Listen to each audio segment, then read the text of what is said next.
In this next segment, we are going to look at assessment of ear and hearing for Chapter 50.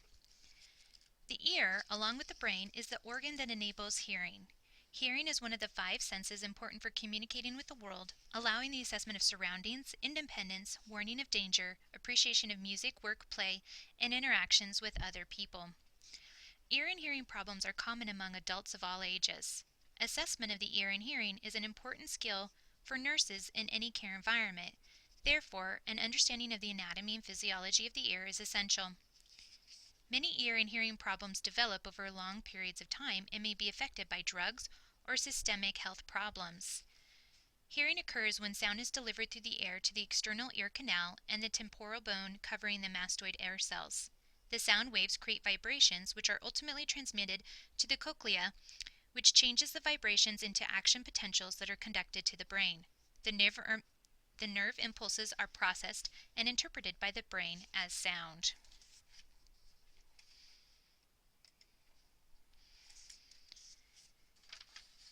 So next we're going to look at a quick anatomy review of the ear.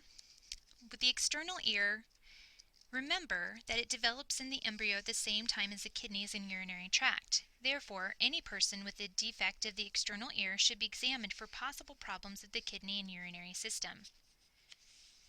Looking at the ear, the pinna is a part of the external ear that is composed of cartilage covered by skin and attached to the head. It is embedded in the temporal bone on both sides of the head at the level of the eyes.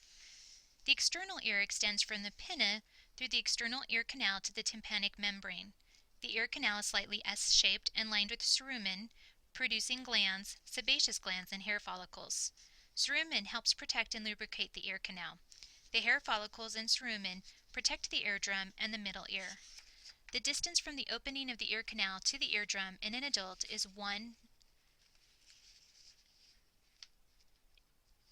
roughly about 1 to 2 inches.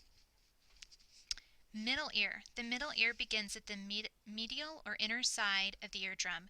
The eardrum separates the external ear and the middle ear. The middle ear consists of the compartment called the epipetytum, which is located at the top of the opening of the eustachian tube, and 3 small bones known as the bony ossicles, which are the malleus, the incus, and the stapes. The bony ossicles are joined loosely, thereby moving with vibrations created when sound waves hit the eardrum. The eardrum, a thictitive tissue, is transparent, opaque, or purely gray and moves when air is injected into the external canal. The inner ear, on the other side of the oval window, and contains the semicircular canals, the cochlea, the vestibule, and the distal end of the 8th cranial nerve.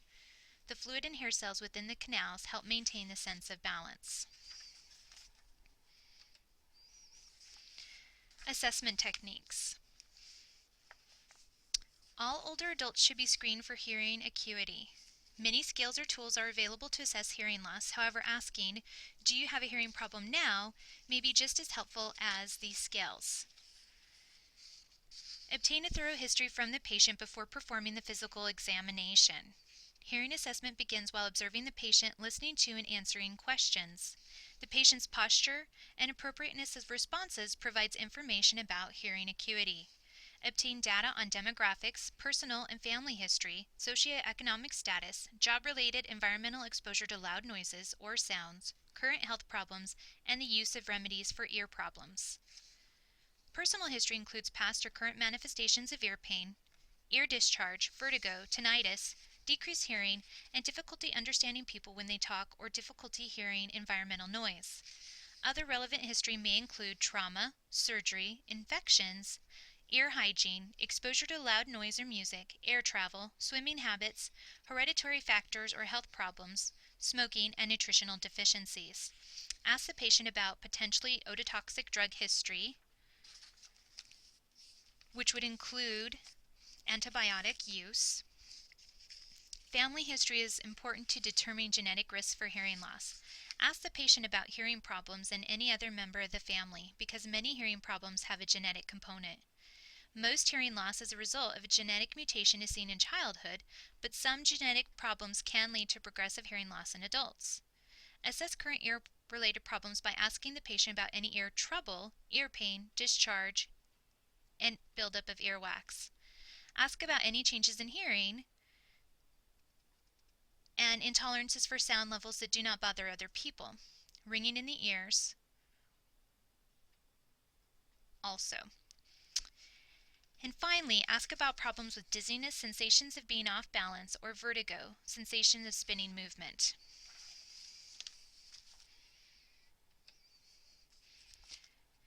So next we're going to look at assessment of the tympanic membrane. Inspection and palpation are the examination techniques used to assess the ear.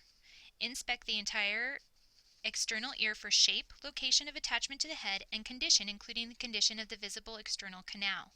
Use a separate speculum cover for each ear when conducting an otoscopic examination.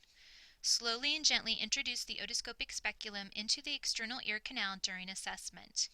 Use contact precautions with any patient who has drainage from the ear canal. Do not perform an otoscopic examination on a confused or uncooperative patient. To avoid perforating the eardrum, observe the ear canal through the otoscope as you insert the speculum into the external canal to avoid the risk of perforating the eardrum. Assess for lesions, foreign bodies, and the amount and consistency of cerumen and hair. Assess the eardrum for intactness, color, lesion shape, and mobility. Assess the patient's hearing acuity. With the otoscopic examination, normal findings are pink, intact external canal with no lesions and a variable amount of cerumen and fine hairs, absence of inflammation or foreign bodies. You can also see in the picture the tympanic membrane should be transparent, opaque, a pearly gray, slightly concave, intact, and free of lesions. Hearing loss is categorized as conductive hearing loss, sensory neural hearing loss, and mixed conductive sensory neural hearing loss. Conductive hearing loss, which results from physical obstruction of sound wave transmission, such as foreign body in the external canal, a retracted or bulging tympanic membrane, or fused bony ossicles. Sensory neural hearing loss results from a deficit in the cochlea, the eighth cranial nerve, or the brain itself. Mixed conductive sensory neural hearing loss is a profound hearing loss resulting from both conductive and sensory neural hearing loss. Two tests that are often done are the Weber and Rhine tests, which you see on the picture here.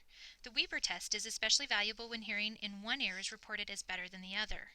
With this test, you place the tuning fork in the middle of the skull or forehead and ask whether the sound is heard equally in both ears or if one side is better than the other. Sound that lateralizes to one ear indicates conductive hearing loss in that ear or sensory neural hearing loss in the opposite ear. And you see that in still illustration A. With the Rhine test, hold a tuning fork that has been activated on the stem of the mastoid bone and ask client to signal when the sound is no longer heard. Then place it by the ear and ask when they no longer hear it. With normal conductive hearing ability, the sound is heard twice as long by air conduction as by bone. With conductive hearing loss, then bone conduction is greater than air conduction in the affected ear, and you see that in pictures B and C. Next, we're going to look at diagnostic assessment. Computerized tomography with or without contrast enhancements shows the structures of the ear in great detail by multiple X-ray scans of the head. CT is especially helpful in diagnostic acoustic tumors. Magnetic resonance imaging is a non-invasive, non-radioactive diagnostic tool that uses a computer to generate images and has great sensitivity to soft tissue changes. Auditory brainstem evoked responses assessing hearing in patients who are unable to indicate or unreliable in indicating the recognition of sound stimulus during standard hearing tests. ENG is a test that is sensitive in detecting both central and peripheral disease of the vestibular system in the ear. The ENG detects and records nystagmus or involuntary eye movements because the eyes and ears depend on each other for balance. Caloric testing is performed to evaluate the vestibular portion of the auditory nerve. Auditometry is the measurement of hearing acuity. Frequency is the highness or lowness of tone expressed in hertz. Intensity of sound is expressed in decibels, and threshold is the lowest level of intensity at which pure tones in speech are heard by a patient about 50% of the time. Pure tones are generated by an audiometer to determine hearing acuity. Speech reception threshold is the minimum loudness at which a patient can repeat simple words. Speech discrimination testing determines the patient's ability to discriminate among similar sounds or among words that contain similar sounds. Tympanometry assesses mobility of the eardrum and structures of the middle ear by systematically changing air pressure in the external auditory canal. And finally, patient education. The following are a few reminders for patient teaching. Teach patients the proper way to clean the pinna and external ear canal. Identify patients at risk for hearing impairment as a result of work environment or leisure activities. Encourage all patients, even if they already have a hearing impairment, to use ear protection in a loud environment. Inform all patients who smoke that smoking increases the risk for development of hearing problems. Allow the patient the opportunity to express fear or anxiety about a change in their hearing status. And explain all diagnostic procedures, restrictions, and follow-up care to the patient scheduled for tests. And this concludes Chapter 50. Thank you.